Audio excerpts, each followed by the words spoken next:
you did Zumba for a while. So you were Yep. in content creation before the name or the term content creation probably even existed.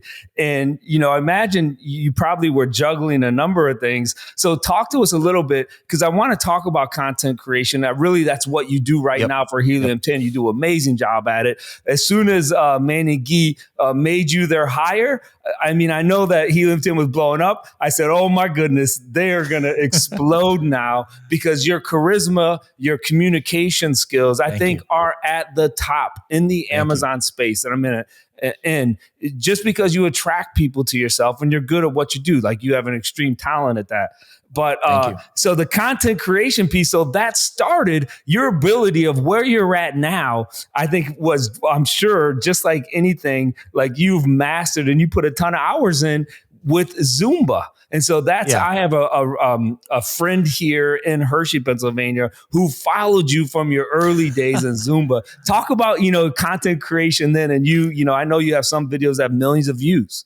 Yeah, that was, I've taken some principles, from that too. Even applied it to what I do in Amazon. But originally, again, like I said, I marched to the beat of a different drummer. So I was trying to lose weight back then. I used to be a sumo wrestler, which is unique in itself. And then when I was like, I need to lose weight, the doctor said, I was like, okay, well, what am I going to do at the gym? And I was like, this is boring. In those days, Zumba wasn't like as much of a, household word as it is nowadays. Everybody knows what you mean when you say Zumba.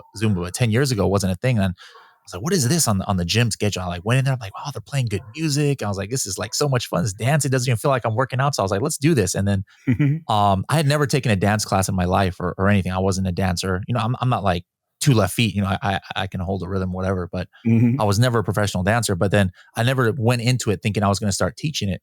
But I went to go get certified because I wanted to go to this thing that they had, the Zumba convention. Where there's going to be like 10,000 Zumba instructors all partying for a week. I was like, how do I go there? They're like, oh, you got to be a certified Zumba instructor. So I'm like, all right, fine, I'll go get certified. But then people were like, hey, you should teach. And I was like, okay, fine, I'll start teaching.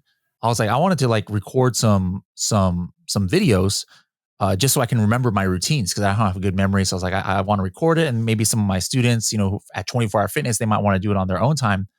And I was like, I learned a lot of routines and stuff from watching other people on YouTube. But then I was like, wait a minute, this could actually be a thing, And then I was thinking about it, I was like, all these people that I watched on YouTube, if I saw them at the Zumba convention, like I wouldn't even know who they are. I love what they do on YouTube, but they weren't memorable. I wouldn't even remember their name. I'm like, people aren't going to remember Bradley. So I was like, let me create a character that's going to be kind of memorable. And so that's where I created this character called CrazySockTV. And it was this idea I had where I put like some ridiculous colored sock. I cut off the top of a sock and I put it on my one arm. And then the other sock was on the other leg. And then the other leg had nothing.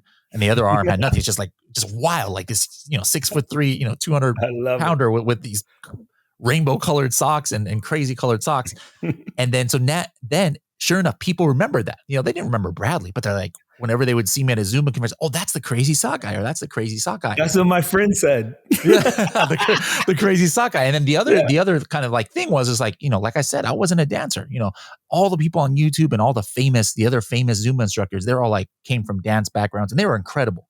But then when I would go to a master class of one of them, I would be like, you know what, this is great to look at, but I don't relate to that person because like some of the moves they do, like I can never do that. Right. I'm not professionally trained. I can't do that. But I'm still going to go to the master class because I love watching this. It's a spectacle, right? Yeah.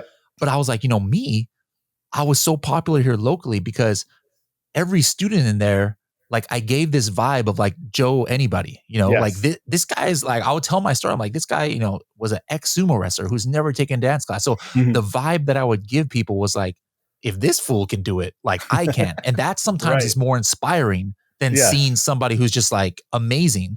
It's inspiring in a different way. So I was like, So that was like kind of like the success. Like I would make people mad who were like professional Zumba instructor, like the real, they're like, what is this guy who's not even like professional? Like, how is he more popular than us and stuff? I'm like, guys, it's about being relatable sometimes. It's not about how much skill you have. And so that's like kind of like one of the things that I brought to like my, the podcast when I started. I'd never done podcasts before Helium 10 and stuff, but like, I don't want to be just some like, professional sounding and the best amazing hacks. There's definitely a space for that. We all love listening to the Kevin Kings of the world and stuff. It's amazing. But then I want to just be like that Joe everybody guy. I'm not going to cut out my, I stutter sometimes and I forget things, sometimes, but I want that to come out in what I do in the podcast and how I do my presentations and stuff. And I'm hoping that these are people or people out there will be like, hey, you know what? I relate, Bradley can do it. He's not even that special. Like he's just a regular guy like us. And then I'll try and connect with people on that level a little bit more. So it's like, how can Zumba relate to e-commerce? Well, there's one way.